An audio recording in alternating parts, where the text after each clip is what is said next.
The night opens gently. You can hear it if you listen. A dry wind brushing across the barren earth. A single cricket calling somewhere far away. Footsteps settling into loose gravel like someone arriving late to a place that has been waiting for a very long time. We are standing on a nameless hill in southeastern Turkey. There is no village here. No river singing nearby. Only the silhouettes of towering stone pillars rising from the ground and the bright ribbon of the Milky Way unfolding above them. The air is thin and cool. It touches your skin the way forgotten memories sometimes brush the edge of a dream. For a moment you might feel a small shiver at the base of your spine. Not fear, but recognition. As if this hill has been expecting you. As if these stones know more about the world than we do. People come to Göbekli Tepe to understand the beginning of civilization. But standing here beneath this wide and ancient sky, you may feel something different. Something quieter. Something older. A sense that history has been pulled backward by several thousand years, and that the story we tell about ourselves might only be chapter 3 in a book that started long before we learned to write. And so we ask, softly, if this place is not the beginning, then what came before it? If these stones are a memory, then whose memory are we touching tonight? Let the wind carry that question as we step inside the dark. Let it settle around you like a blanket woven from secrets that survived the ages. We are only at the threshold. The journey is just beginning. If you open almost any school book, the story of civilization begins neatly. Orderly, comfortable. There is Sumer with its wedge-shaped writing pressed into soft clay. There is Egypt rising beside the Nile, solemn and golden. Then the Indus Valley, quiet and geometric, each brick almost identical to the next. And from that point onward, the tale steps forward like someone climbing a sturdy ladder. Hunting and gathering at the bottom, then farming, then villages, then towns, then cities, then temples, each one precise, each century assigned, each discovery placed into the timeline like a bead sliding onto a string. It feels reassuring in a way. A world that grows in straight lines is a world that we can understand. We imagine our species slowly gathering its tools, learning its lessons, stacking its knowledge little by little until at last culture blooms. A ladder is stable, predictable. It tells us that everything unfolded as it should. But tonight on this quiet path through older mysteries, I want to invite you to tilt your head slightly. Not to reject the ladder, just to notice a few places where the wood creaks, where the rungs shift under our weight, where the grain bends in directions we did not expect. Because every so often archaeology hands us an object or a ruin that does not settle neatly into the shelves we built for it. A discovery so early or so advanced or so strangely placed that the timeline we memorized in school wobbles like a table standing on uneven ground. Göbekli Tepe is one such place. A ring of towering stones from 11,000 years ago, built long before farming should have existed, long before villages should have formed, long before the first temple is supposed to appear. Its existence is like finding the top rung of a ladder lying beneath the first. It tells us something is off, something is older, something is deeper, and suddenly the shape of history becomes less like a staircase and more like a cliff face with unexpected handholds. Other artifacts whisper the same quiet challenge. There is a crystalline lens from ancient Assyria that behaves like an early magnifier, as if someone had mastered the bending of light long before optics should have been understood. There is a mechanical device found in a shipwreck near a Greek island, a lattice of gears that tracks the heavens with the precision of a pocket watch, crafted a millennium too soon. And there are little jars from the Near East that, when filled with an acidic liquid, can produce a faint but measurable electric charge. Simple, crude, but curious, like glimmers of understanding scattered along the ground. None of these things shout. They do not overturn the ladder entirely. They simply nudge it gently like a fingertip against a page you thought you'd finished reading. And the feeling you may notice if you let yourself settle into it is not disbelief. It is not confrontation. It is closer to the sensation of a curtain swaying in a room with no open windows. A soft awareness that something subtle has moved, that perhaps the story is wider than the shelves we built for it. As you listen, imagine that old ladder again, the tidy one from your childhood textbooks. See how it rises step by step. See how each rung seems firm, Now place your hand on one of those wooden steps, press, not too hard, just enough to feel the slightest give. That is all we are doing here. We are noticing where the structure bends, where the narrative requires us to squint, where the past feels less assembled than we once believed. Because history is not really a ladder. It never was. It is a field of footprints crossing each other in the dust, some sharp, some blurred, some vanishing beneath new layers of time. We trace them as best we can, but every new discovery shifts the path a little sideways. Göbekli Tepe, with its ancient rings and carved animals, sits down there at the very edge of dawn, older than the stories we've rehearsed, older than the rise of the first great cities. It is a place that asks us politely to reconsider what we think the beginning means. And these strange artifacts, the lens, the mechanism, the small quiet jar, are like pebbles tossed onto the timeline. They do not overturn it. They simply make ripples that widen the further we follow them. How do you feel as you stand beside that ladder now? Maybe a little off balance. Maybe a little thrilled. Perhaps even relieved, because part of you has always suspected the world was stranger than the diagram suggested. Let yourself feel that curiosity unclench in your chest, the comfortable kind, the kind that doesn't demand a conclusion, only an openness, the kind that lets you breathe a little slower because you know there is still mystery left in the world. In this gentle way, we take the first step into the unknown, not by rejecting what we were taught, but by stretching the frame around it, by admitting that the past might be a more surprising place, by allowing ourselves to wander. So hold that feeling for a moment, that slight tilt of the head, that quiet invitation to reconsider. We are not here to pull the ladder down. We are here to notice the sky behind it. And now, with that sense of soft curiosity warming between your hands, we move forward, toward a hill older than cities, toward stones that do not belong where they stand, toward the stories hidden in the dark soil beneath them.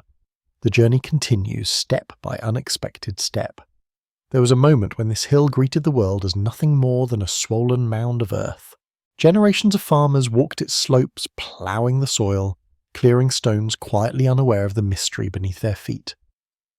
In the 1960s, a survey team noted the knoll near Şanlıurfa dry, wind-scoured, ordinary in appearance, but it held a secret. Wikipedia +1 it was not until 1994 that the German archaeologist Klaus Schmidt really registered what was there. He stood on the crest of that belly hill Göbekli Tepe and recognised faint fragments, the buried edges of what might once have been colossal T-shaped pillars, like quiet sentinels reaching skyward. The archaeologist +1. He and his team returned in 1995 with picks and trowels ready to peel back time itself. Wikipedia +1. Picture the terrain. A broad plateau high above the plain, stripped of trees, surrounded by steppe that rolls away until the horizon melts into haze. You stand here at dusk, the sky vast and silent, the wind a whisper against your collar. The hill rises gently, then more sharply, its slope giving way to a nearly flat top, a stage set for something extraordinary. Academia layer by layer, the archaeologist uncovered the story. Sediment built up over millennia hiding beneath it, concentric circles of stone. In one of those enclosures you suddenly see the outline of a ring, 10 to 30 metres across, walls of stone rising from the earth, and within them enormous T-shaped pillars carved from limestone standing 4 and 5 metres tall or more. Wikipedia +1 on their sides, wild boars leap, snakes slither, vultures lodge upon arms raised to the sky, a silent menagerie frozen in rock. Wikipedia, imagine the moment the dust settles and you trace your fingers along a pillar's base. You feel the ancient tool marks. You reflect that the people who raised this did not have metal tools, squares or pulleys as we know them. Yet here stands something monumental, deliberate, transcendent. The deeper you dig, the more intriguing the silence. There is scant evidence of typical village life here. No row of dwellings, no sprawling farmland in sight. Instead, there are benches carved of stone inside the enclosure's central spaces built to host something else. Wikipedia +1 Schmidt proposed that this place might have been a sanctuary, a place where bands of hunter-gatherers gathered, built, feasted, then dispersed. Science News Today +1, and the date these structures radiocarbon tested go back to roughly 9500 into 8200 BC, long before the Great Pyramid of Giza, long before the first cities of Sumer carved their names upon clay tablets. Wikipedia, +1. How does that make you feel? Standing in your mind's eye on this plateau, feeling the wind sweep across your shoulders, knowing that you are looking at work done by someone whose world lay far beyond our timelines. That chill of the unknown, that auric craftsmanship emerging almost from nothing. And there is more. In some of the circles, the pillars lean just a little, as if bowing under the weight of centuries of stars. You notice the leather rough edges, the tool scars still visible, the animals fading under centuries of dust and restoration. And you hear almost faintly the pulse of human rhythm, the count of stone chips striking laughter echoing across the hilltop firelight dancing. The archaeologists today estimate that only around 10% of Göbekli Tepe has been unveiled. Wikipedia. But 1, which means the rest still lies hidden beneath silence. Waiting. So lean in. Breathe the same air that once carried sticks and flint voices and ritual. Feel the quiet hum of time, the unspoken question who built this and why this hill, this belly hill, still holds its secrets. Yet in its stones, in the rings, in the raised arms of carved vultures perched forever, we find a reflection, not just of who we were, but of how deeply ancient we might be. And the night above is wide and endless. The hill waits, we watch, we listen, and we imagine. There is a moment in archaeology when numbers stop behaving like numbers, when they no longer sit quietly on a page obedient and familiar, but instead rise like a cold wind through an open doorway. Göbekli Tepe carries one of those moments. When the first charcoal samples from the site were sent for radiocarbon dating, no one expected anything unusual. Carbon-14 testing is a straightforward tool. You measure how much of the unstable isotope remains in organic material. You calculate backward, knowing its predictable rate of decay. What returns is usually a date that slips neatly into our existing timelines. But the dates from this hill did not land neatly anywhere. They struck the archaeological community like a stone dropped into a still pond. 9600 BC, then 9200 BC, then 800 BC, again and again, all aligning with a world just beginning to thaw after the last ice age. A world without pottery, without agriculture, without settled towns, a world in the era we quietly call the Pre-Pottery Neolithic. And there, in that world, stood monumental enclosures carved with animal symbols and towering T-shaped pillars that looked like the echoes of architecture yet to come. How does it feel to hear those numbers? To see them lined up before you like markers on a road stretching farther into the dark than expected? You may feel a slow spreading surprise in your chest, the kind that makes you breathe in a little deeper. The kind that tells you you've just stepped into a room where someone started speaking thousands of years before you arrived. To understand the magnitude of this, compare it to places we think of as ancient. Stonehenge, for instance, rose from the English plain around 3000 to 2500 BC. That makes it younger than Göbekli Tepe by roughly 6,000 or 7,000 years. If Stonehenge were a teenager, Göbekli Tepe would be an elder already fading into legend. Sumer with its cuneiform tablets and ziggurats appears around 3500 BC. Egypt's earliest dynasties settle into the Nile Valley around 3100 BC. Even the first cities of the Indus Valley come long after. All of them brilliant. All of them foundational. But all of them latecomers compared to the hill above Şanlıurfa. This is where archaeologists paused, where the steady rhythm of academic certainty faltered for a heartbeat. Because standing before a monument twice as old as any known temple forces you to reconsider the story of human development. It is the intellectual equivalent of hearing a clock strike 13. You know something in the pattern is broken. You feel it. What does it mean for builders without pottery, without metal, without permanent villages to raise stones weighing tons? What kind of social structure existed here, if any? Who organised the labour? Who carved the predators stalking the sides of those pillars? Who imagined architecture on that scale when humanity had barely begun to plant seeds? Let yourself picture it. A world of grasslands and wild herds. A climate still shaking off the chill of the younger dryas. Small groups of hunter-gatherers moving across the land with only what they could carry. Yet somehow among these roaming bands there appears a spark of coordination. A shared vision powerful enough to pull hundreds of hands together to build circles of stone that would stand for millennia. You may feel a quiet awe here, a slowing inside the mind, like hearing a single bell ring in an empty valley, like realizing the conversation about civilization began far earlier than you ever suspected, and that you were simply late arriving to the meeting. There is another layer to this feeling, a sense of humility. We often assume the past was simple and the future complex, that progress follows a neat arc. But the dates from Göbekli Tepe press gently against that idea. They suggest that complexity rises and falls like breath, that innovation does not always bloom in a straight line, that creativity does not wait for the perfect tools. Sometimes it leaps forward unexpectedly, then vanishes again into the dust. You can almost imagine the builders at dusk, the sky pale and lavender, their silhouettes moving against the cut limestone, the sound of flint scraping stone, the smell of crushed grass beneath their feet. They are not the ancestors we sketched in simplistic diagrams. They are dreamers, organisers, people who lifted their eyes to the heavens and decided that the world needed a place of gathering, of ritual, of meaning.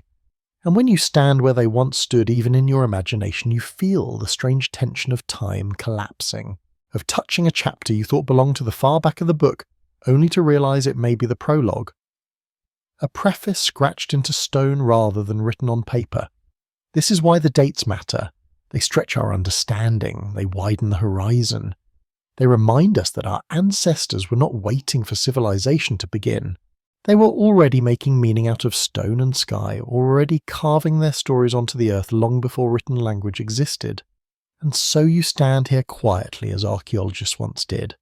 You feel the soft strangeness of knowing you are late to something ancient. The conversation began 12,000 years ago, and only now are we learning to listen. The stones do not speak, but the silence between them does. It hums with the weight of years, with the patience of a world older than our textbooks, with the subtle message that the past is far more layered than we imagined. Hold that feeling, the quiet shock, the curious peace that follows, the realization that we are newcomers in a story that began long before the first city rose from mud brick. And with that recognition resting gently in your mind, we step forward again, toward the question of who built such monuments, toward the hands that shaped them, toward the people who lived at the dawn of human imagination.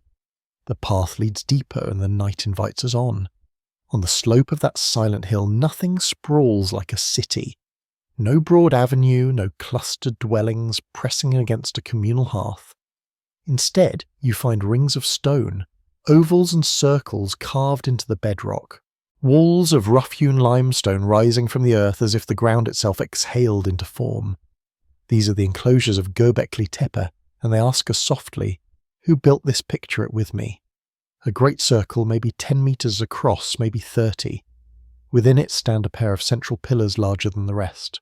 Surrounding them, evenly spaced, are smaller T-shaped pillars, each carved from the same plateau stone, each one rising like a sentinel. Some of them reach heights of the meters or more.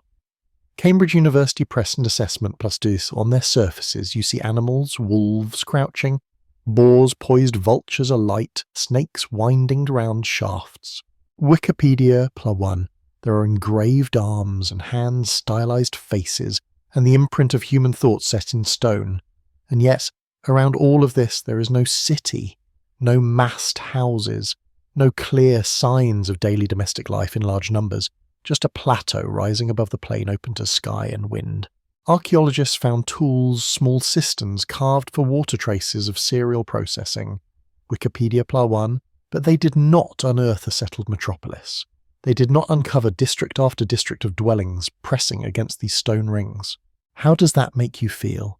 Imagine standing in that circle of pillars at dusk, wind moving across your cheek and realizing that you're in a place that was not built for the everyday, not built for living, at least not in the modern sense of living. It is built for something else, something communal, something momentous. Consider this: to carve each of these pillars, to move them from the quarry hundreds of meters away, to set them upright, level them, carve them with animal motifs that required countless hands. Isida.org +1. Imagine hundreds, perhaps thousands of people gathering seasonally, converging on this place, working together. and then dispersing again. Or imagine a network of small groups coming from the horizon joining in for ritual construction feast, then returning to their hunting grounds. Was Göbekli Tepe some kind of prehistoric Mecca? A sacred hill where the scattered peoples of steppe and plains formed alliances, built together, celebrated together, then retreated? Or perhaps this was the centre of a buried network of hamlets and villages now lost, hidden beneath millennia, whose everyday footprint is simply invisible to us. We see only the kopje of ritual architecture, but not the surrounding homes. The silence of absence is strong here. You might lean inward, hearing the hollow echo of meaning, not of population. Yet when you imagine that circle lit by torch and fire, hear the laughter and the hammering of chisels, feel the dust of stone falling in a long-gone dawn, you sense the place was full, not full of houses, but full of purpose, full of gathering, full of the kind of human energy that leaves little trace except in the stones that remain standing. There is something beautiful and strange in that paradox. You wander among the pillars, and you feel both the solitude of the hill at dusk and the remembered bustle of ancient hands lifting, shaping, inscribing. The hush of thousands of years drifts down around you, and yet you sense a pulse under the silence. A quiet heartbeat of ceremony, of shared glances across the plane of the sky, observed and the earth disturbed. The fact that we cannot see a city might trouble our assumptions. We expect monuments to accompany urban centres, temples beside homes, walls beside houses, but here the ritual architectural comes first. Here maybe the temple precedes the city. Here the gathering space is not a fringe of settlement, it is the settlement, maybe the settlement of meaning. What does that make you feel now? Walking softly between the stones, listening to nothing but your own breath and the wind's sigh against limestone, you may feel a faint unmooring. The ground beneath your feet becomes less familiar. The idea of village then temple begins to flip. You might wonder if perhaps our textbooks have built the ladder in the wrong direction. Yet the place is not impenetrable. It invites you. It holds space. And if you listen with patience, you can hear the faint tang of ritual, the scrape of flint, the bowl filled with wild barley, the call of birds at dawn. You can feel the hands of people you will never meet shaping stone in devotional wonder, moving as though the stars themselves called them upward. And still no city, just the hill that rangs the pillars, the plain stretching away. There is a poignancy in that, the built environment of meaning isolated, the gathering point unsustained by everyday sprawl. It tells us the sacred and the settlement might not always go hand in hand. Sometimes the sacred stands alone. Sometimes the ordinary sleeps around it hidden. So linger here a moment. Between the central pillar and its companion, let the wind carry the chisels of long ago. Let the shapes of animals carved into stone speak of a world that knows fear, hope, observation, ritual. Let yourself feel the absence of the city as the presence of something older, the presence of memory, of gathering, of human hands reaching into stone and sky. And with that feeling resting in your chest, we move again, toward the question of how many hands it took, toward the weight of stone, toward the network beyond what we see. The journey continues deeper into the silence behind the stones. Step inside the circle again. Let the air settle around you. Let your eyes adjust to the quiet shapes rising from the earth. Because here in the stillness of Göbekli Tepe, the stones begin to speak, not with words, but with bodies, with claws and wings and teeth carved 12,000 years ago by hands that understood the world through animals, first symbols, second and only, much later through writing. On the tall pillars the creatures emerge, a fox stretched low to the ground as if stalking, a serpent winding down a vertical edge, with a motion so fluid you can almost hear it hiss, a wild boar bristling with strength, a vulture widening its wings as though rising from a corpse, a scorpion crouched tight, its tail curled like a warning. These figures do not sit passively on the stone, they look alive, tense, alert, as if caught in the middle of a story too old to translate directly. Archaeologists catalogue them as relief carvings, but standing in their presence feels like something else entirely.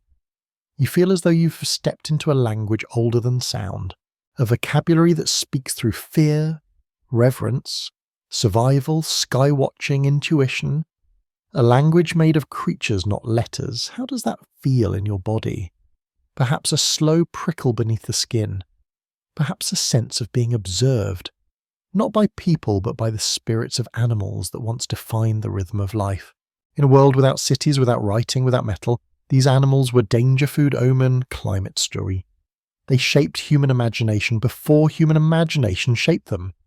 So what were these carved animals meant to say? Were they warnings? Were they prayers? Were they the constellations as seen by people who lived under skies unspoiled by lamps? Some scholars suggest that the vulture, often shown with outstretched wings, symbolises excarnation rituals, the return of flesh to the sky. Others see astronomical alignments in the patterns. Still others sense mythic narratives that have simply been forgotten. But you do not have to choose. You can let the carvings mean many things at once, because meaning was not a single road then. It was a network of paths. Fear led to ritual, ritual led to story, story led to myth, and myth led to the symbols carved into these stones. Move your gaze now to the pillars themselves. Look closely at the T-shape. Some of them are not blank monuments. They carry arms on their sides, hand folded at the front, a belt carved across the midsection, and beneath the belt a loincloth. These are not animals. These are people. Or perhaps something more than people, ancestors, spirits, deities whose names will never return. The carved hands in particular are haunting in their simplicity. They suggest identity without individuality, presence without face. It is strange, isn't it, to see humanoid forms that have no heads, no eyes, no mouths, nothing to suggest personality, just posture, just stance. It makes you feel as though you are being watched not by one being but by the roles your ancestors once carried. The guardians, the elders, the keepers of knowledge, the ones who held the stories before the stories were written down. Stand between these pillars and feel the sensation grow, that subtle tingling awareness that you are surrounded. Not physically, but symbolically, emotionally, spiritually surrounded by the imaginations of people who lived at the very beginning of human thought. Their fears are here, their faith is here, their cosmology is here, all around you, etched into stone, still looking outward across the plain long after those hands turn to dust. Now let the mind wander. Imagine a nighttime gathering, torches flickering, shadows dancing over carved foxes, serpents, vultures, people chanting or feasting or grieving or invoking something greater than themselves. The animals glow in the firelight. The pillar beings loom tall and silent. You can almost smell the smoke. You can feel the heat on your palms. The air seems crowded, even though nothing remains but rock. This is the strange magic of Göbekli Tepe, the paradox of emptiness that feels full. And yet in daylight the place is so quiet. No houses nearby, no ovens, no streets. Only the stones, only the carvings. Only the sense that whatever happened here mattered enough for people with no cities to carve their cosmos into limestone. It leaves you with a lingering question. Were these animals the first written words of humanity? A symbolic vocabulary of fear, hunger territory, death, rebirth? Or were they a map of the sky itself, a star chart encoded in the bodies of creatures known to everyone? Or were they an offering, a sacrifice of effort, a way to say to the world we are here, and we understand you and we fear you and we honour you? As you continue to stand in the circle, the emotional weight of the carving shifts. At first you feel watched, then you begin to feel accompanied, then you feel something like recognition. Because even now, thousands of years later, the human mind still makes meaning through creatures. We see ourselves in animals. We write stories about them. We name constellations after them. We build myths around them. We decorate our homes, our art, our dreams with them. In Göbekli Tepe, you are witnessing the root of that instinct, the very beginning of symbiosis. And that realization makes the place feel less like an archaeological site and more like a memory not of a single person, but of humanity itself, a memory of how we once made sense of a wild world. Pause here. Let the fox watch you. Let the vulture watch you. Let the faceless guardians watch you. Do not rush. Do not interpret.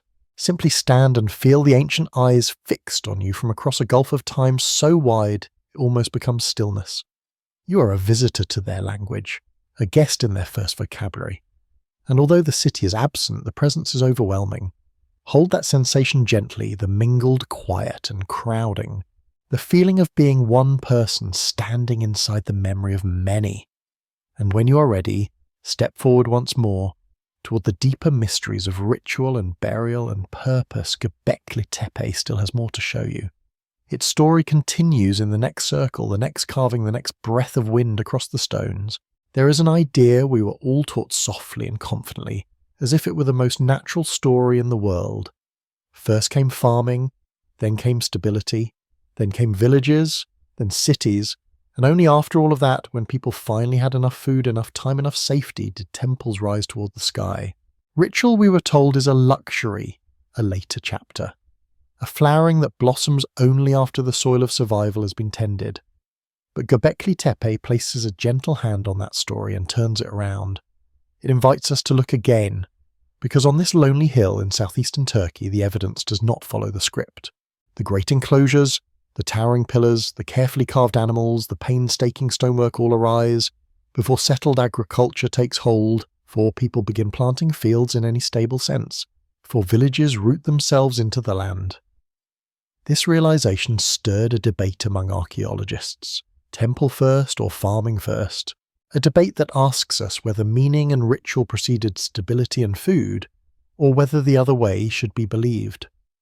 For a long time, the assumption leaned toward the fields, toward the grain, toward the logic that people needed to master agriculture before they could spare hands to build great monuments. But the hill disagrees. Its dates whisper the opposite. Its architecture leans quietly toward a new possibility that human beings gathered first, believed first, imagined first. And only then, driven by the need to sustain such gatherings, did they begin to shape wheat and barley. Only then did they learn to grow enough to feed the hands that carved the stones. Imagine the beauty of that reversal. People did not settle because they grew crops. People settled because they wanted to meet, to celebrate, to mourn, to make meaning of the world together on a windswept hill. Meaning came first, ritual came first, and the seeds followed. How does that make you feel? There is something strangely comforting about it. A sense of being connected not only by biology but by longing, by the ancient desire to gather with others beneath a wide sky and whisper that life means something, that we belong to one another, that there is a shape to this world even if we cannot see it clearly. Picture those early groups, small bands still moving with the seasons, still following the migration of animals. They meet here on a hill that is not a village and not a farm but a centre of thought, a place of ceremony, a place where the world might have felt more understandable if approached together. Thousands of years before anyone sowed the first planned field, dozens or hundreds of hands are raising pillars and carving the bodies of foxes, vultures, boars. They are building not for survival but for meaning. Pause and let that settle.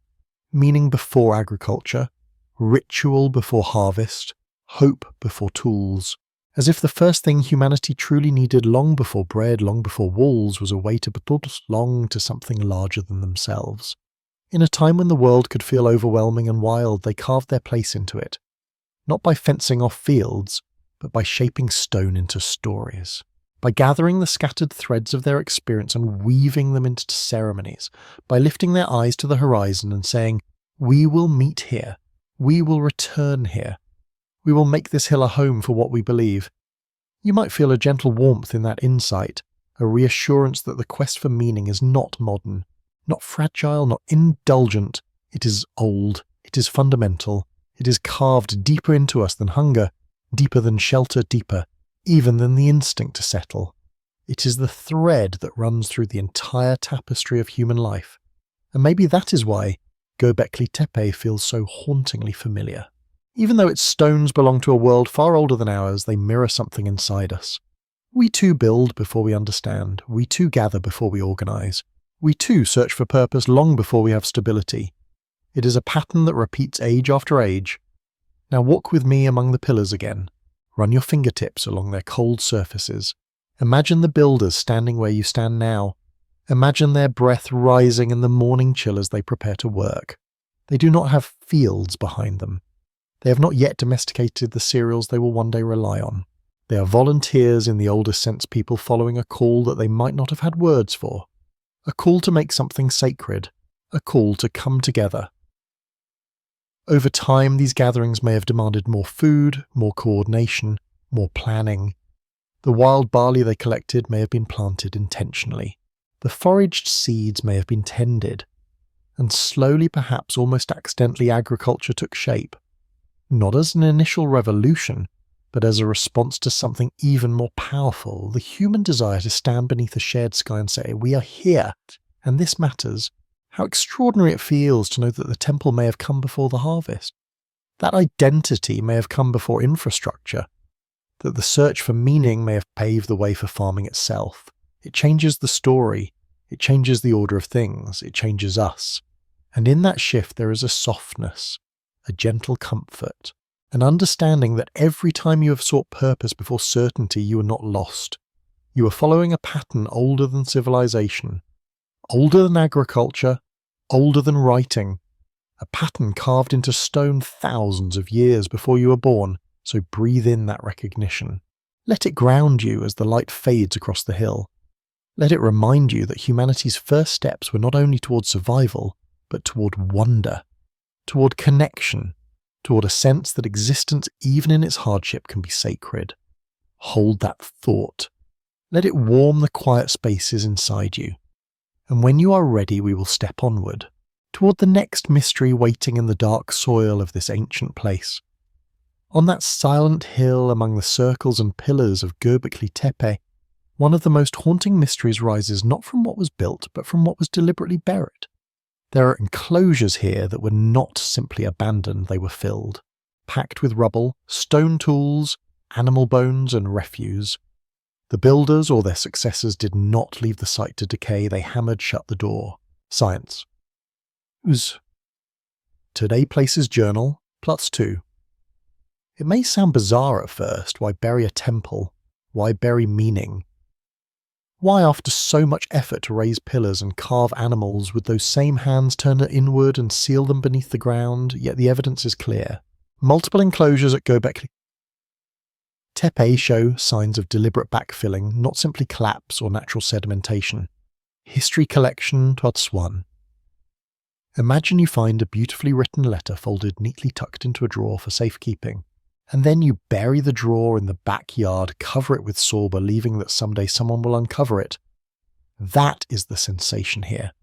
A ritual of closing, a ritual of preservation, a ritual of leaving something for the future that you might never see. Scholars propose several possibilities for this strange act of burial. One, perhaps the enclosure was a ritual closure of an era. The people might have felt the world shifting around them, climate changes, migrations, new social orders, and they chose to close the sacred space with ceremony.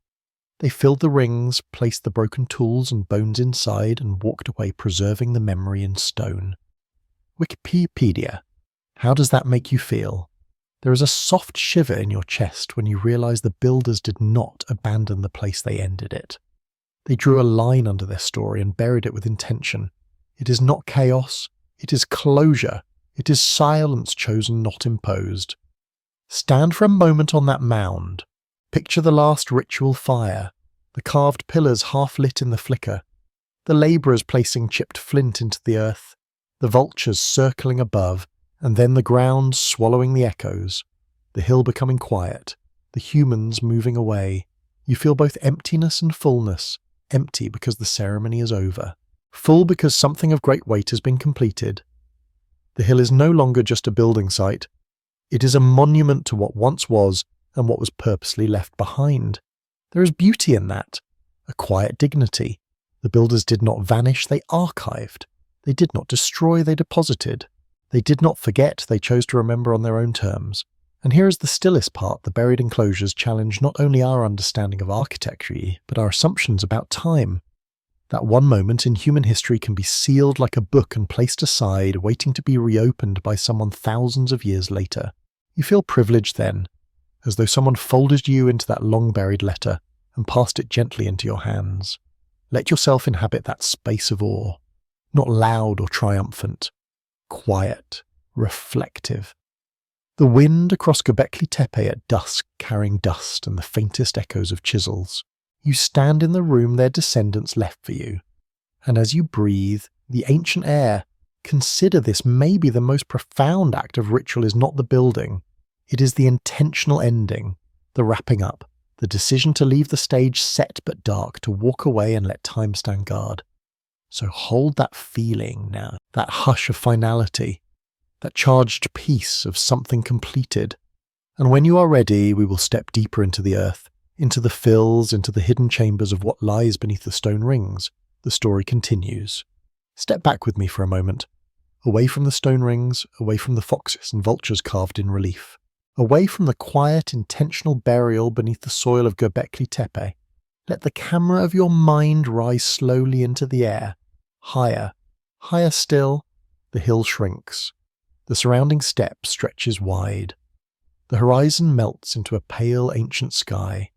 Then we drift, southwest across Anatolia, across the gentle blue of the Mediterranean, past the shifting coasts of the Levant, across the plains of Mesopotamia where the Tigris and Euphrates once carved the earliest cities, further still toward the rugged islands of Greece, a wide sweep over landscapes that hold other secrets, other puzzles, other things that do not quite fit where history insists they should, because Göbekli Tepe is only one stone in a wider mosaic of mysteries, and tonight we begin to gather the others, the ones that archaeologists sometimes call out of place artifacts, parts, not as a claim of conspiracy, but as a gentle acknowledgement of the odd, the unexpected, the curious objects that lie on the edges of the timeline like pebbles that refuse to sit flat.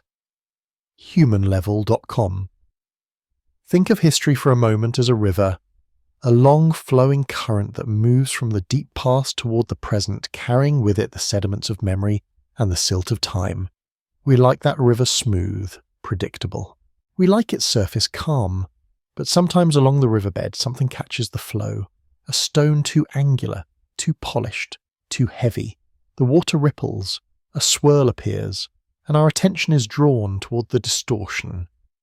Parts are those stones, artifacts that were found in the wrong layer, or made of materials too refined for their era, or shaped with techniques ahead of their time. They are not always miraculous, not always supernatural.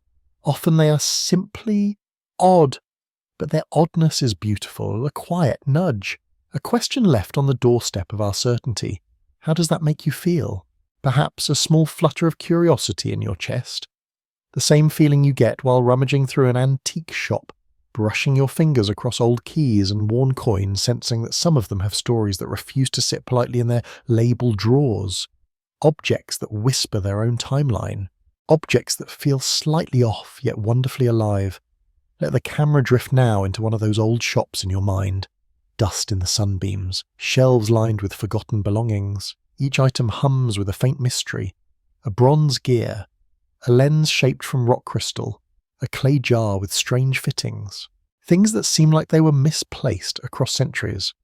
This is the mood of parts. Not sensational, not fearful, just gently perplexing, like uncovering a handful of puzzle pieces from a box you didn't know you owned. Pieces that clearly belong to a picture of the past, yet not to the picture you had in mind. And now imagine stepping outside that antique shop and watching the world's map unfold before you. Some of these artifacts lie in Mesopotamia, some in Greece, some scattered across deserts and rivers and caves. From the Baghdad region to the waters near Antikythera, they sit at the edges of understanding, waiting for anyone willing to look twice. They do not rewrite history on their own, but they do something gentler and perhaps more meaningful. They remind us to stay awake, to stay curious, to notice when a detail does not slide smoothly into place. They remind us that the story of humanity is not a straight line. It is a braided stream, winding and overlapping, leaving behind pockets of brilliance and silence in equal measure. So as we drift from Göbekli Tepe into the wider world, let yourself feel that curiosity bloom, a soft, warm intrigue, the sense of opening an old box beneath your grandmother's bed and finding unfamiliar objects wrapped in cloth. You do not know what they mean yet. You do not know how old they are, but you know they matter. You know they belong to someone. You know they are part of a story larger than your own. Now picture the Mediterranean beneath you again, sunlight glinting on waves, ancient coastlines beckoning. The camera glides, leaving the hill of Göbekli Tepe behind, but carrying its sense of wonder forward. Because the hill has prepared you. You've already stepped into the current of deep time. Your senses are tuned. Your imagination is open. Next, we begin to examine these strange stones in the river, one by one, artifact by artifact. Each a ripple, each a whisper, each a reminder that human history is stitched together with more seams than we once believed. Follow me now. The first pebble waits just beyond the next horizon. The story continues. Let's open the first file in our quiet cabinet of curiosities.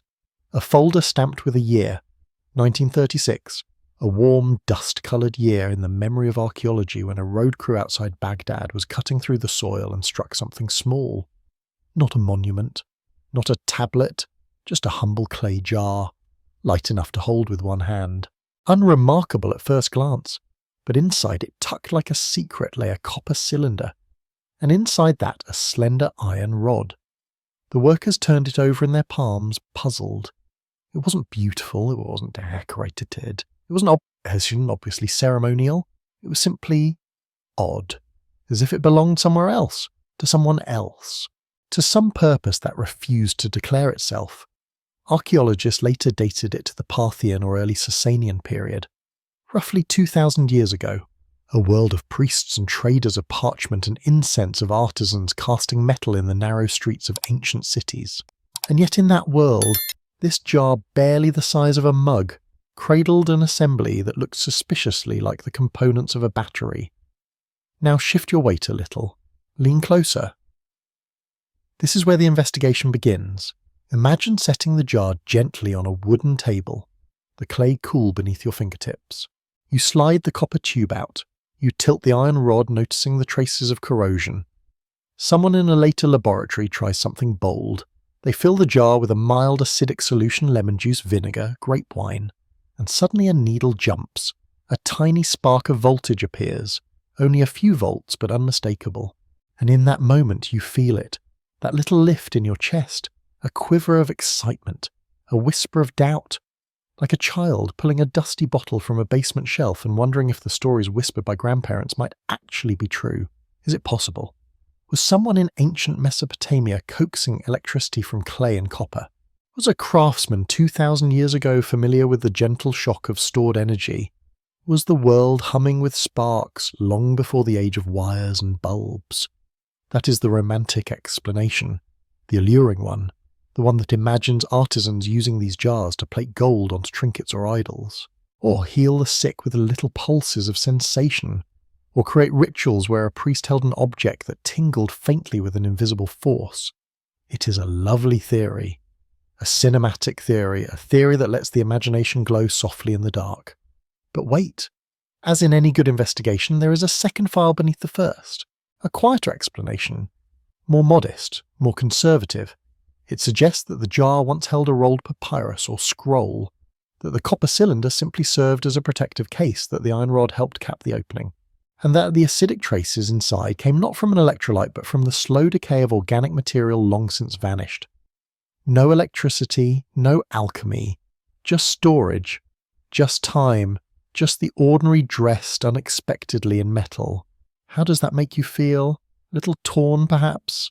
Suspended between the thrill of wonder and the comfort of reason, between the spark that leaps in your imagination and the grounding weight of practicality. But this is the heart of a gentle investigation. We do not choose sides. We only linger in that space where two possibilities live together, casting shadows of meaning back and forth. The thrill of maybe and the clarity of maybe not woven so tightly that they form one ribbon. Hold the jar again in your mind. Let the room around you grow still, the light soft, the air warm. You turn the ancient vessel slowly in your hands the way a child might handle an heirloom found in a grandmother's attic. It is small, it is plain, but it feels like it once knew a secret, something faint, something delicate, something just beyond remembering. And that feeling, that delicate shimmering, maybe is the real power of the Baghdad battery. Not the volts it may or may not have produced, but the way it lights up a small corner of your imagination, the way it reminds you that history still has sealed jars and hidden compartments, objects that can tilt your understanding even if they never powered a single spark. You step back now, place the jar gently on its shelf, the copper tube folded inside, the iron rod resting where it has rested for centuries. You close the file not with certainty but with appreciation, because some mysteries are meant not to be solved but to be held, like a question whispered across time, and with that tender uncertainty still warm in your palms we move to the next file, the next curious stone, the next ripple in the river of history. The story continues. Let us slide open the next drawer in our quiet archive. Inside rests something small, clear, cool to the touch even in the warmth of memory. A piece of rock crystal no larger than the curve of your palm, slightly oval, edges smoothed by ancient hands, center polished into a gentle convex shape that bends the light. This is the Nimrud Lens, discovered in the ruins of the Assyrian palace of Nimrud in northern Iraq sometime in the mid-19th century. Archaeologists dated it to around 750 to 710 BC, a moment in history when kings like Tiglath-Pileser III ruled with iron certainty, when scribes pressed cuneiform into wet clay, when artisans carved ivory with dizzying precision. And in that world this tiny lens appeared, a drop of crystal clarity in a sea of stone and dust. Wikipedia.org. Hold it in your imagination. Turn it slightly. Watch how the light gathers and bends along its surface. You can feel even now that this object was meant to see something better than the naked eye could. Not in a mystical way, not in a science fiction way, but in a human way, a craftsman's way. The first and most grounded explanation is also the most intimate, a magnifying tool, a simple lens used by artisans to bring tiny details into focus. Imagine an Assyrian engraver sitting cross-legged near a clay wall, an oil lamp flickering beside him. He lowers the Nimrud lens toward a piece of carved ivory or soft stone. Through it, the delicate lines of a wing or a rosette sharpen. He moves his chisel with slow precision. The flame dances across his fingers. The crystal brightens the smallest marks. You can feel his breath steadying, his world narrowing to the scale of grains and ridges and shadows. It is a deeply human scene, a quiet communion between a person and their craft. And then there is the second explanation, the idea that the lens was a burning glass, a simple tool used to focus sunlight and ignite fire. This is possible. A convex crystal like this can concentrate the sun's rays into a warm point of heat.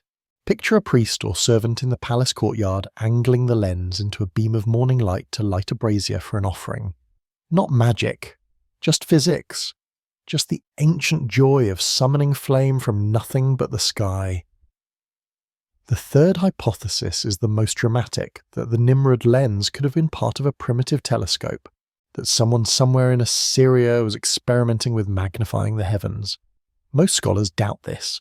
The lens is not shaped ideally. Its imperfections distort too much for stargazing. But still the idea persists around the edges of imagination. A whisper, a maybe, a dream that someone 2,700 years ago might have held the stars a little closer to their eyes. Now pause with me. Set aside the theories. Set aside the arguments of experts and the margins of scholarly papers. Let the room grow dim except for a single flame. And picture instead a single craftsman. He sits on the floor of the palace workshop, his shoulders hunched slightly as he leans closer to the Nimrud lens. The crystal amplifies the world he is shaping, a feather line, a curl of beard, the tiny ridges of a lion's mane carved into ivory. He breathes slowly, his tools glint. He shifts the lens a fraction of an inch and the whole world becomes clearer, sharper, more intimate. How does that make you feel? Perhaps a soft warmth, a kinship with this stranger across time, because this object, this lens, is not evidence of aliens or lost super civilizations or lightning bolt revelations. It is evidence of something even more miraculous. Patience, skill, human craftsmanship carried with quiet devotion. And somehow that is more moving, more astonishing, because the Nimrud lens reminds us that ancient hands were not crude or clumsy.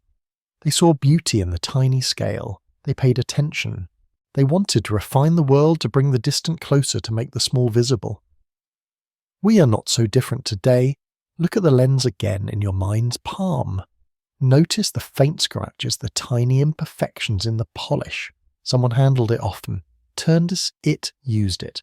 It lived in a workshop or a chamber, where people shaped the identity of a kingdom through sculpture and inscription. The lens is not a relic of impossible technology. It is a relic of human desire, the desire to see, to understand, to work delicately with the world. There is something tender in that, something humble, something profoundly human. And so we place the Nimrud Lens gently back into its drawer, not as an object of sensational mystery, but as a small window into the intimacy of ancient craft. A reminder that the past is filled not only with grand temples and kings, but with artisans who leaned closer to their work, holding a crystal to catch the lamp's glow. Let that image stay with you. The warmth of the flame, the steadiness of the hand, the simplicity of vision sharpened by a piece of stone. And when you are ready, step with me to the next file. The next ripple in the river of history. The story moves on. Let us drift now toward the Aegean Sea. The water deepens into a dark sapphire, the waves breathing in long, slow pulses against the hull of a ship that has long since vanished. This was a merchant vessel heavy with statues and amphorae bronze and marble bound for Rome. But sometime around the 1st century BC, a storm rose. Winds tore the sails apart, the ship lunged sideways, and then it slipped beneath the waves near the small island of Antikythera. For almost 2,000 years it slept on the seafloor, wrapped in silence, encased in coral and time. When sponge divers found the wreck in 1900, they surfaced with armfuls of treasures. Bronze statues, marble torsos, fragments of amphorae stamped with ancient signatures. It was a recovery worthy of legends. Among the haul lay something less glamorous. A lump of corroded bronze, fused and unrecognizable. A metal mass so degraded that no one paid much attention to it. It sat quietly in storage like a forgotten stone at the bottom of a pocket. Only in 1902 did a curator notice faint gears trapped beneath layers of oxidation. Strange little teeth, interlocking cogs, a machine hidden inside decay. Endor Wikipedia.org. And so the file opened. The investigation began, slowly, carefully, as if awakening something that had been dreaming for centuries. Inside that corroded shell were more than 30 bronze gears, some large enough to turn with your whole hand, some small as a fingernail. Together they formed a mechanism unlike anything known from the ancient world, a device that could track the movements of the sun and moon, predict eclipses, follow the metonic cycle, even display the timing of athletic competitions like the ancient Olympic Games. It was in every sense a computer. Computer crafted around 100 BC. A computer before there was any reason to expect such precision. Pause and look at it with your inner eye.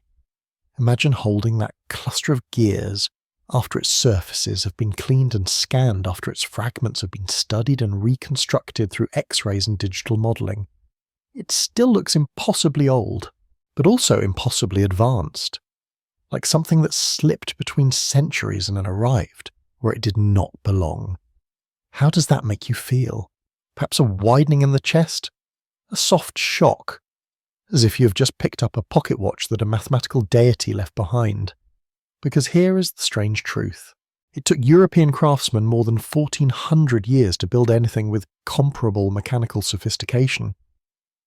Centuries had to pass, entire civilizations had to rise and fall before metal once again danced in such intricate harmony. And yet someone in the Hellenistic world, a world of stoics and scholars, of merchants and engineers, devised this. A machine that predicted the sky. Picture the moment of its use. A scholar sits at a wooden table in Rhodes, or perhaps Corinth, the sea heard faintly beyond the window. He turns a small crank on the side of the mechanism. The bronze teeth tick each gear, nudging the next. Dials rotate. Pointers trace invisible paths across the heavens. The scholar leans close. He is not summoning magic. He is reading the language of the cosmos, translating light into motion, translating time into geometry. The device rests on its side. Light glints across the bronze. You can imagine him murmuring to himself, calculating, anticipating the next eclipse, predicting where the moon will be 2 years from now, 5 years from now, 10. All from a mechanism small enough to cradle in his hands. There is a tenderness in that image, a softness beneath the sophistication. Because the Antikythera Mechanism is not a symbol of alien genius or lost super technologies. It is evidence of human brilliance distilled into metal, a reminder that ancient people did not simply gaze at the sky, they understood it. They tracked it. They turned it into wheels and ratios, into spirals and cycles. And perhaps the most moving part is this. We still do not know who built it. Their name is gone, their workshop is dust, their notebooks, if they ever existed, dissolved long ago, but their mind remains embedded in bronze. A heartbeat of thought preserved across millennia. Hold that feeling, all twined with intimacy. The sense that you are brushing fingertips with a thinker whose life ended centuries before yours began, yet whose ideas still hum like a faint echo in the gears. And now imagine the wreck once more. The ship sinking, the device tumbling into darkness, the ocean folding over it, time thickening around it like a cocoon. For 2,000 years, no one touched it. No one turned its crank. No one listened to its quiet music of ratios and cycles until a diver's hand reached down and pulled it into the light. You can almost feel the weight of that moment.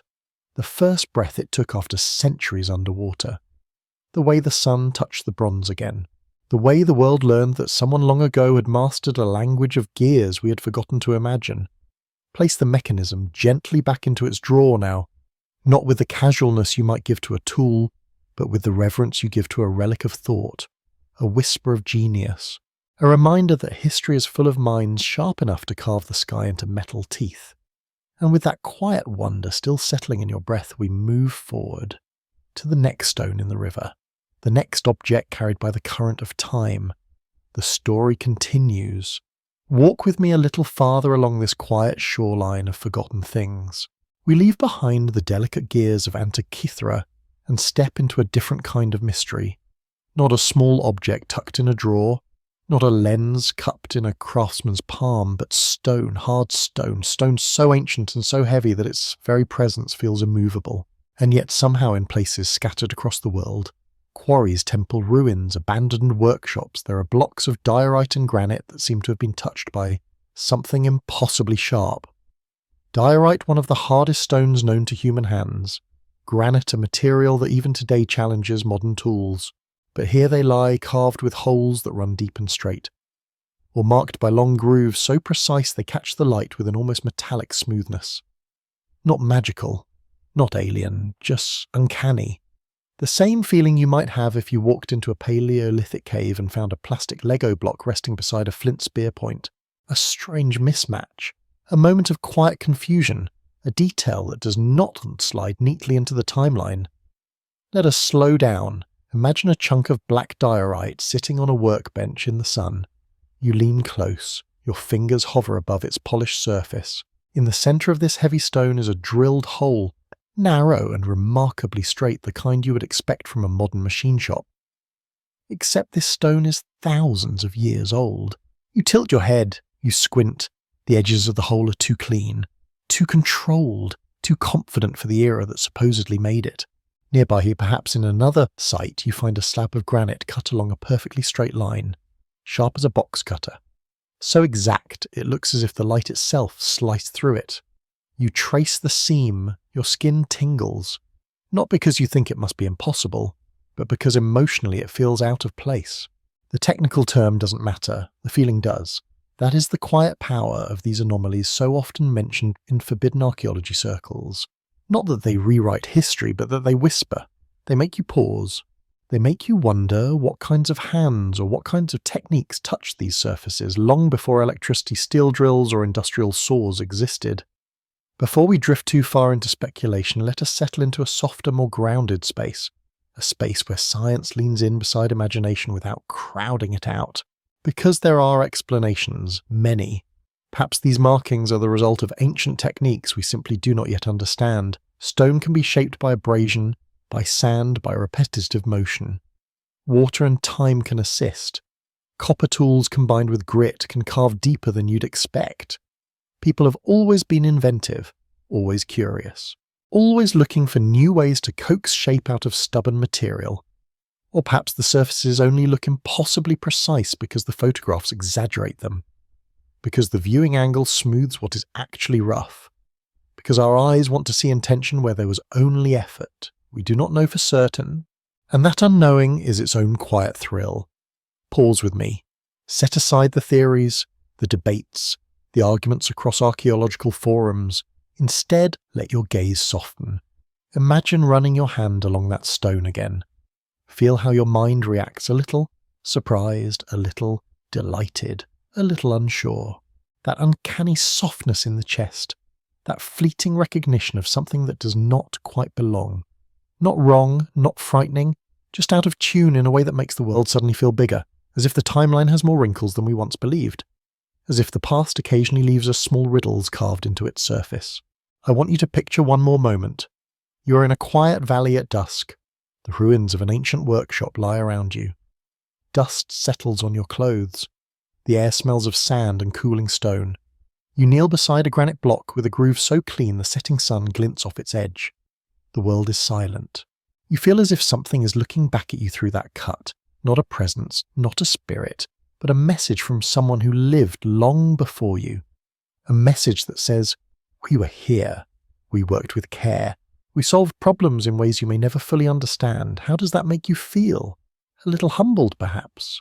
A little in awe of hands long vanished. A little more aware that human ingenuity stretches farther back than we imagine, curling into the shadows of prehistory like a tendril of smoke. You rise slowly, the valley darkens, the groove in the stone becomes only a line of shadow, and you carry with you that soft, lingering curiosity. Not a demand for answers, just an openness, the same openness you feel when you turn over an unfamiliar object in an antique shop, wondering who made it and why. Let that feeling settle gently in you as we close this file. These stones will not explain themselves. They simply invite you to look, to notice, to hold a mystery lightly in your hands without needing to squeeze it into certainty. And when you are ready, we will continue. There are more clues scattered along the river, more forgotten textures, more quiet puzzles carved by ancient minds. The story moves on.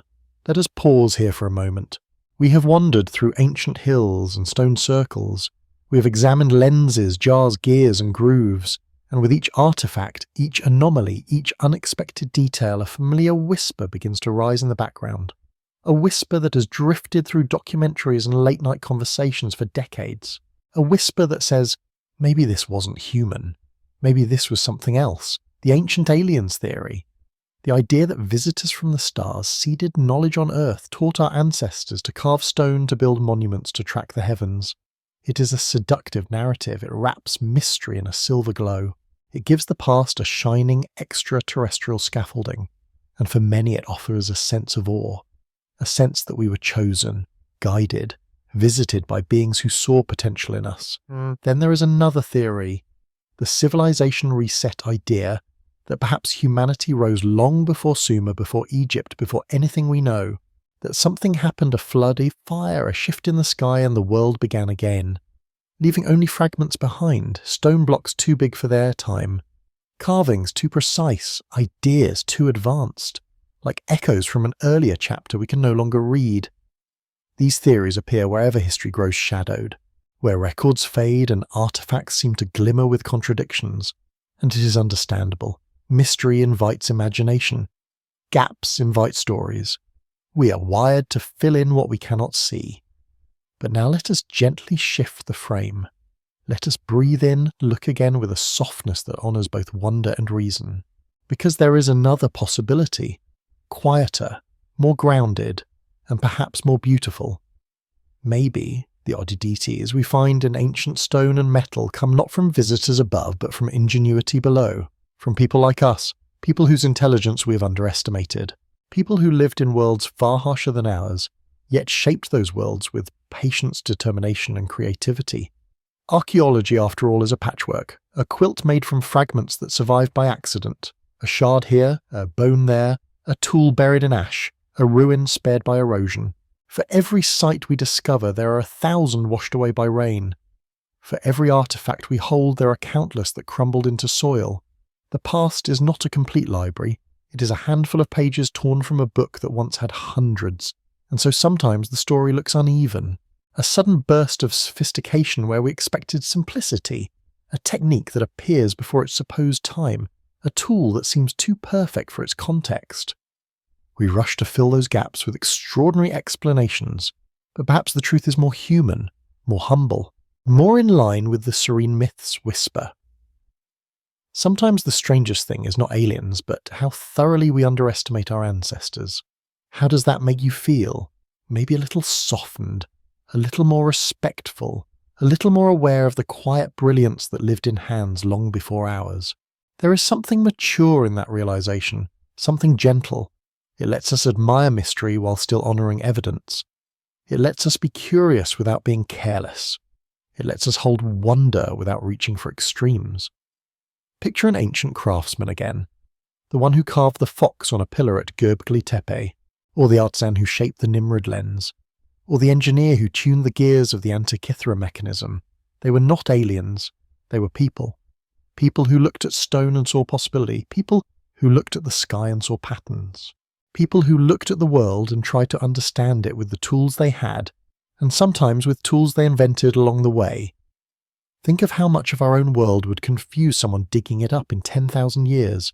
A lithium battery, a plastic bottle, a microchip, a stainless steel scalpel.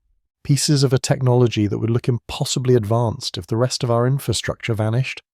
Context is fragile. Artifacts endure, and without the context stories bloom. Let us honour that. Not dismiss it, not mock it, but hold it gently. Acknowledge that both imagination and science have their place.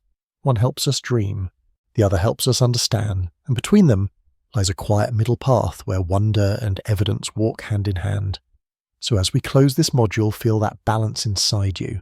A sense of maturity, a sense of humility, a sense of gratitude for the ancestors who shaped the world long before we arrived. And gratitude too for the slow, careful work of researchers today filling in the blanks piece by piece. We do not need visitors from the stars to be extraordinary. Humans have been extraordinary all along.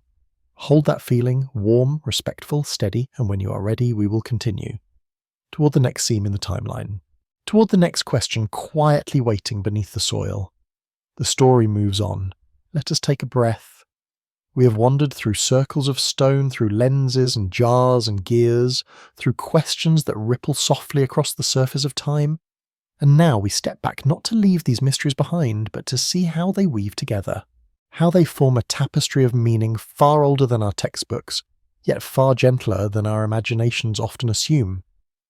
Picture Göbekli Tepe once more, a hill crowned with pillars that point toward the heavens, a ceremonial centre older than any city, a place where people gathered long before there were ploughed fields or permanent homes, a place where humans spoke to the sky, using stone instead of words. Worldhistory.org. It feels like the first temple, not because we know for certain, but because its presence hums with purpose, with reverence, with the earliest stirrings of meaning carved into limestone. Now picture the parts we have examined, not grand monuments, but tiny sparks scattered through history. A jar that might hold a whisper of electricity, a lens that sharpens the world for a patient craftsman, a mechanical brain of bronze lost in a shipwreck. Little fragments, each one a flicker of sophistication in an age where we did not expect it. They feel like fireflies in the long dusk of the past. Brief glimmers, moments of brilliance, points of light scattered across a timeline that is otherwise quiet.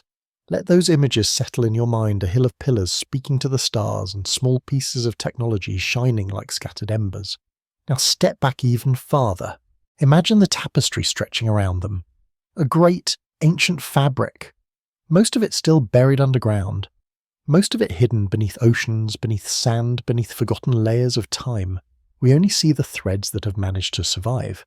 Threads that survived by luck, by accident, by the mercy of climate or stone. Maybe 1%.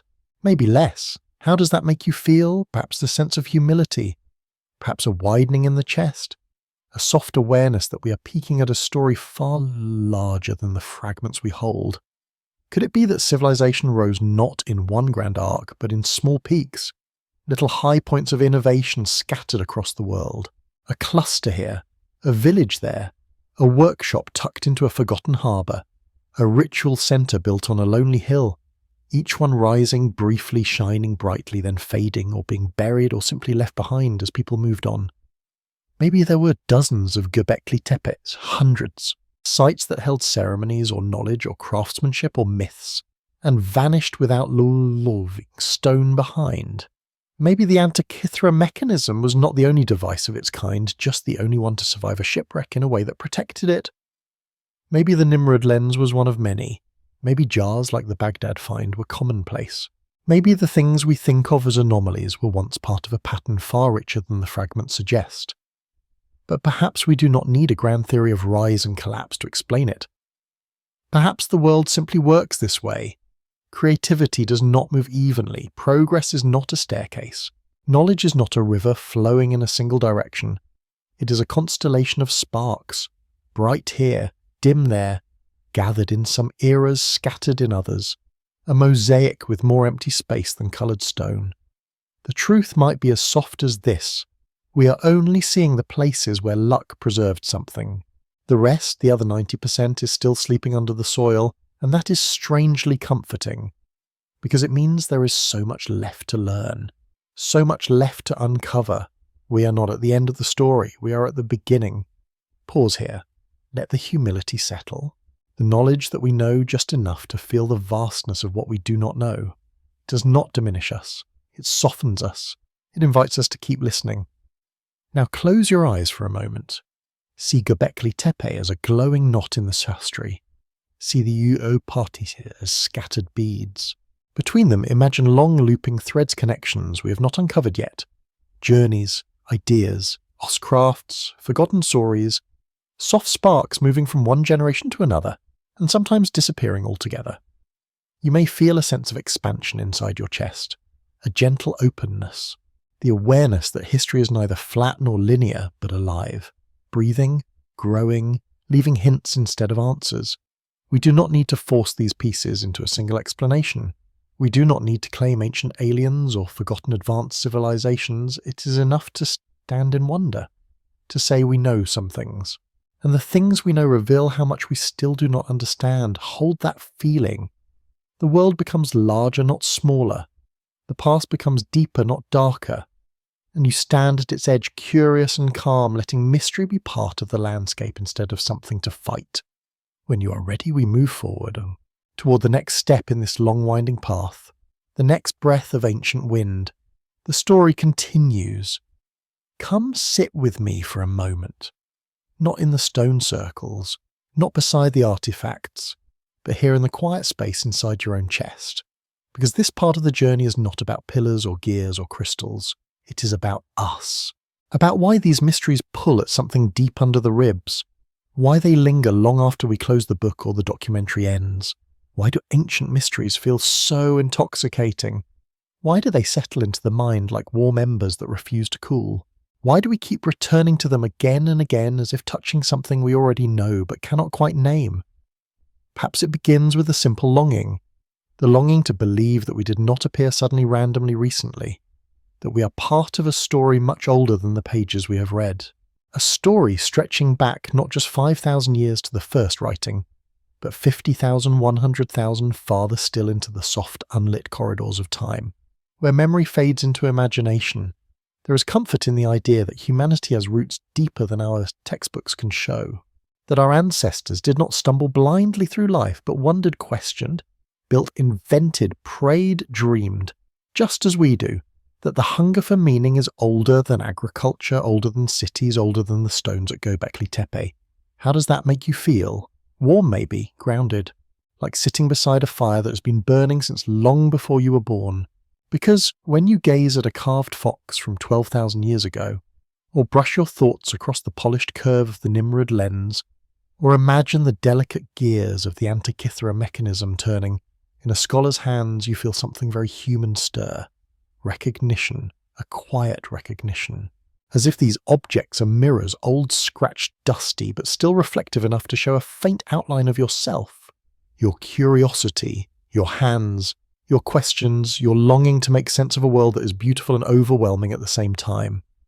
These artifacts, these mysteries, are not only windows into the past, they are windows into us. They allow us to see our own shape reflected in the lives of people separated from us by deserts of time. They whisper, you are not alone in your wondering. Others have stood where you stand. Others have looked up at the same stars and felt the same questions burn softly in their hearts. Think about that for a moment. The stars you look at tonight are the stars a hunter at Göbekli Tepe stared at the stars, a Babylonian scribe charted the stars, a Greek engineer used to calibrate his bronze gears. The constellations have not changed. Only the hands pointing at them have.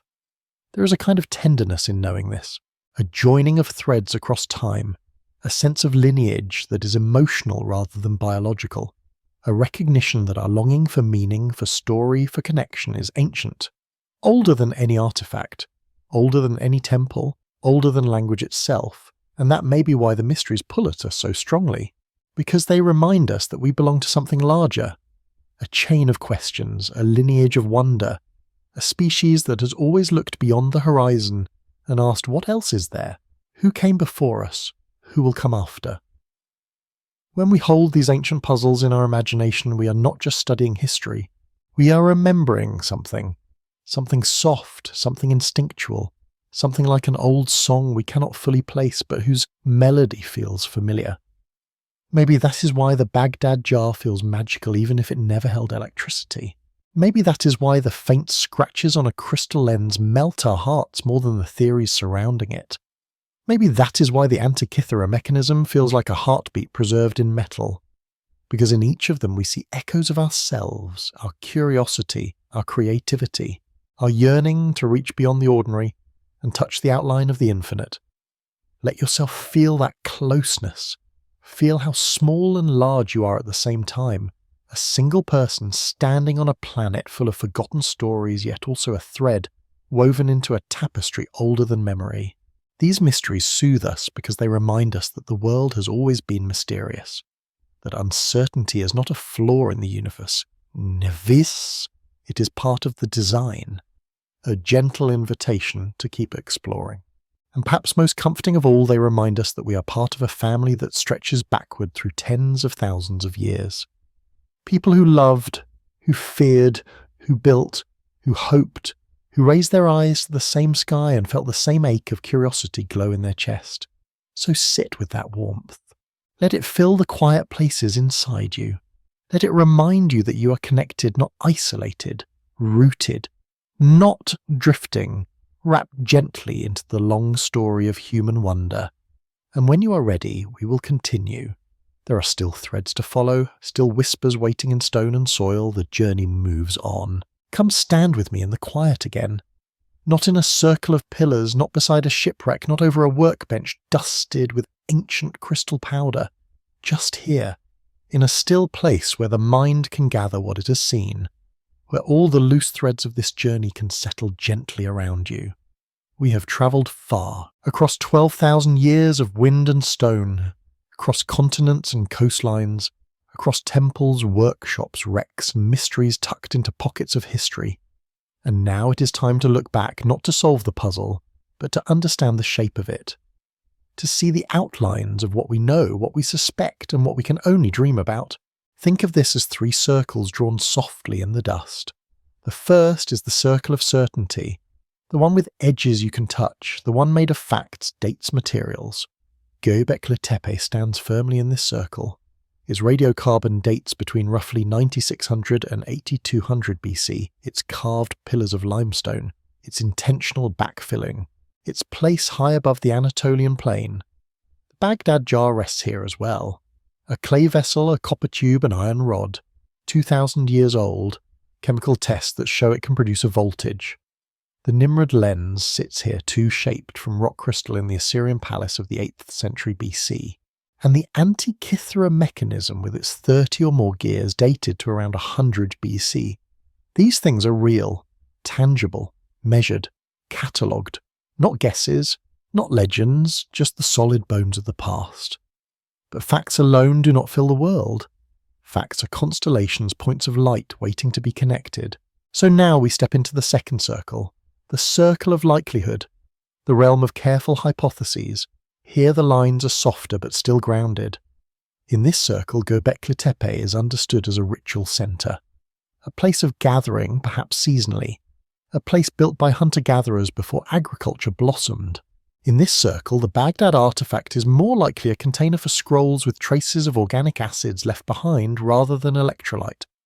In this circle, the Nimrud Lens is probably a magnifying tool for craftspeople, not a telescope, not a divine instrument, just a helper for tired eyes in dim lamplight. And the Antikythera Mechanism becomes part of a Hellenistic tradition of mechanical engineering, more advanced than we once believed but still human, still explainable, still part of a lineage of curiosity reaching back to Archimedes. This circle is wide and honest, it holds humility. It makes room for what is probable without closing the door on what is possible.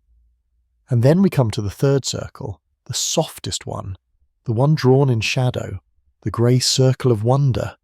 This is where the whispers live, the what-ifs, the half-remembered myths of civilizations before Sumer, the idea of ancient peaks of knowledge that rose and fell like waves, the sense that perhaps the world once held pockets of ingenuity that left only ghosts behind a groove in granite, a symbol in stone, a circle on a hilltop, not evidence of aliens, not proof of lost supercultures, just a gentle intuition that human creativity may not have moved in straight lines. That history has valleys we cannot see and mountaintops whose footprints have been washed away. How does it feel to look at these circles together, perhaps surprisingly calm? Because they are not competing, they are layers.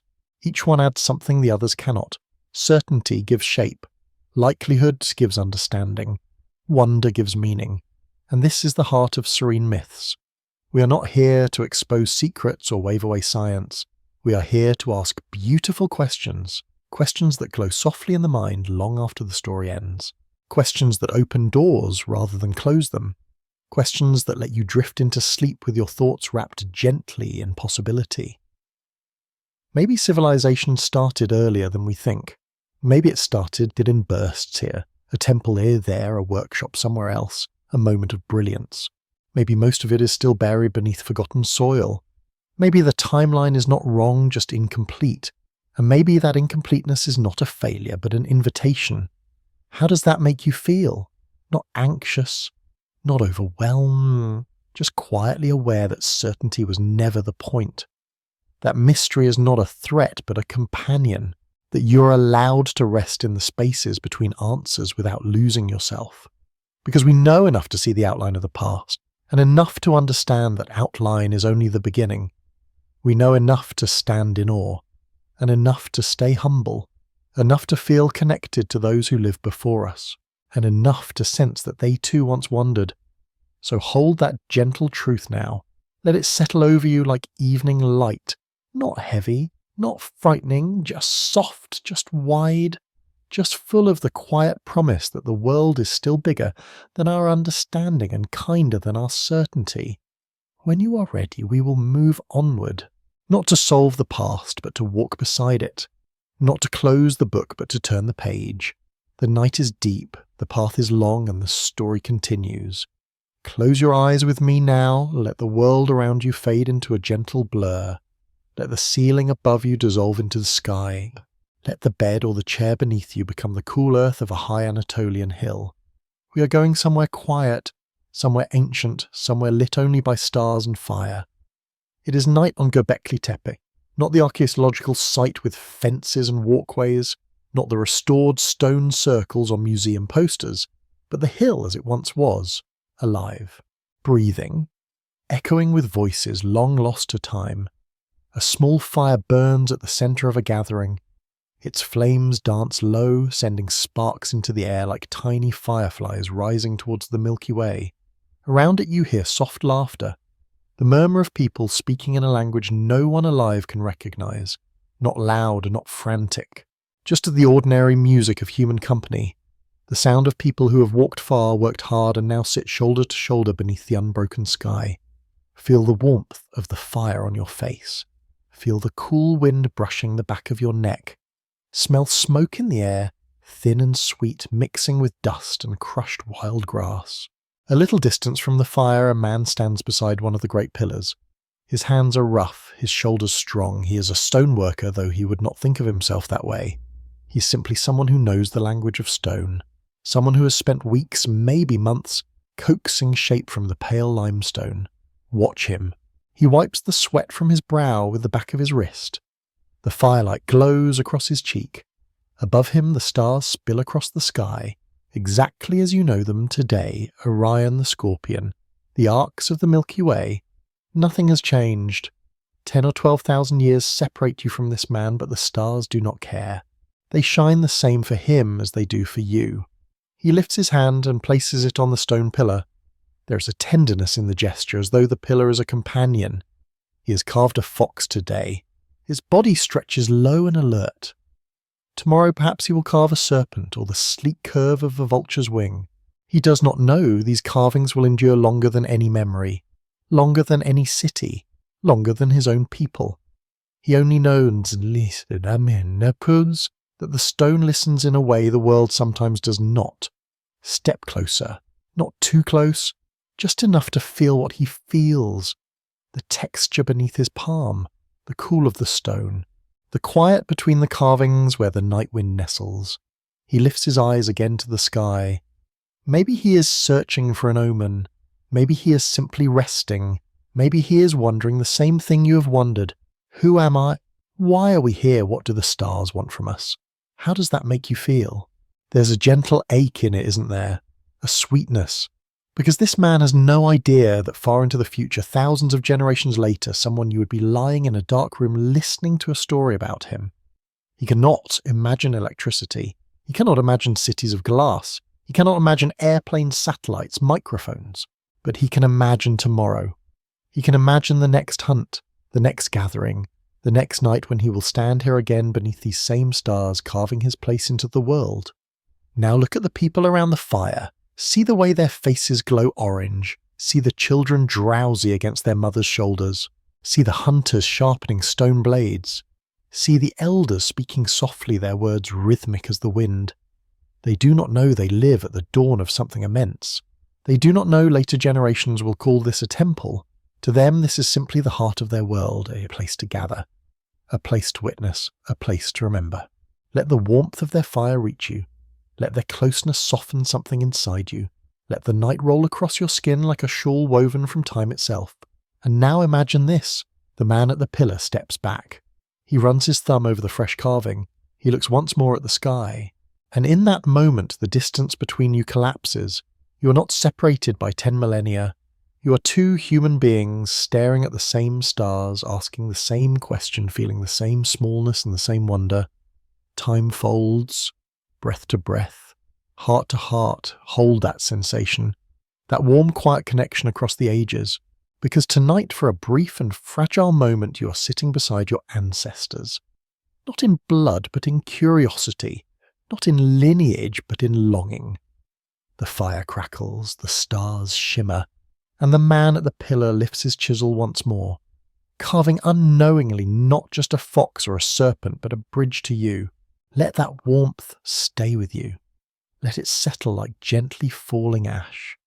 And when you are ready, we will continue our journey back into the present, back across the millennia, back into the soft mystery of what remains. Let the world grow quiet now. Let every thought soften around the edges. Let the journey we've taken settle gently into your breath. The night is wide, the path behind us long, and all the ancient voices we've visited, the stone carvers, the sky watchers, the artisans, the forgotten engineers, begin to fade into a soft and distant hum. Imagine the music becoming slower, more spacious, a low drifting tone that feels like it comes from behind the horizon, a sound that carries the dust of old stories but doesn't ask anything of you, just lets you rest. Tonight, as you drift towards sleep, picture the high plateau of Urfa. The wind still moves across it the way it has moved for 12,000 years. It brushes the tops of the carved pillars. It whistles gently around the edges of the enclosures. It carries with it the faintest trace of smoke from a fire that has not burned for millennia. And in the quiet halls of museums, the out-of-place artifacts wait in their glass cases. The clay jar, the crystal lens, the bronze gears. They give nothing away. They offer no answers, but they seem pleased somehow to know someone is still listening, still wondering, still holding space for the mysteries they represent. You don't have to decide what any of it means. You don't have to choose between theories or timelines or possibilities. You don't need certainty to find peace, not here, not tonight. Just keep the feeling instead.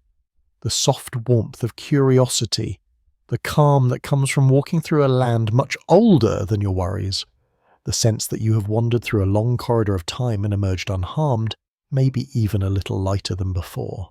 Let yourself loosen now. Let the breath move at its own pace. If a question rises, let it float. If an answer appears, let it pass. You are not here to solve anything, you are here to rest inside the beauty of not knowing. Because somewhere out there under that same ancient sky, the wind is still whispering through pillars carved by hands long gone. Somewhere the forgotten tools of forgotten minds are still tucked into theatre drawers and displays watching the world change around them. And perhaps in their silence they are glad that we paused, glad that we wondered, glad that someone finally came along who didn't demand explanations but simply listened. So let the night close gently around you. Let the questions reach you like slow-moving stars. Let the mysteries settle into dreams. You walked through a very old world tonight, and now it is time to rest. Allow yourself to sink, to soften, to breathe. You're safe, you are warm, and the ancient world, the world of stone and sky, keeps its gentle watch as you fade into sleep. Fade now. Let go. The story will be here when you return. Let the night settle one last time, not as an ending, but as a soft curtain drawn across a stage of ancient stone and quiet stars. Imagine the world dimming into a calm blue hush, the kind of darkness that feels gentle rather than empty. Somewhere far away on a hill, older than memory, the wind moves through the pillars as if they were reeds along a silent river. It carries nothing urgent, only the cool breath of time drifting across the earth. You don't have to follow it, just feel it. A slow exhale from a world that has seen countless dawns rise and fall. A world that asked its questions long before you arrived and will continue whispering them long after you sleep. As your eyes grow heavier, imagine a single star above you pulsing softly, not asking you to understand it, only inviting you to rest beneath it. And maybe as sleep gathers around you, one quiet thought lingers. If the ancient world still dreams beneath the soil, what dream is it dreaming now? Let that question float. Let your breath fall into its rhythm. Let the night carry you gently away.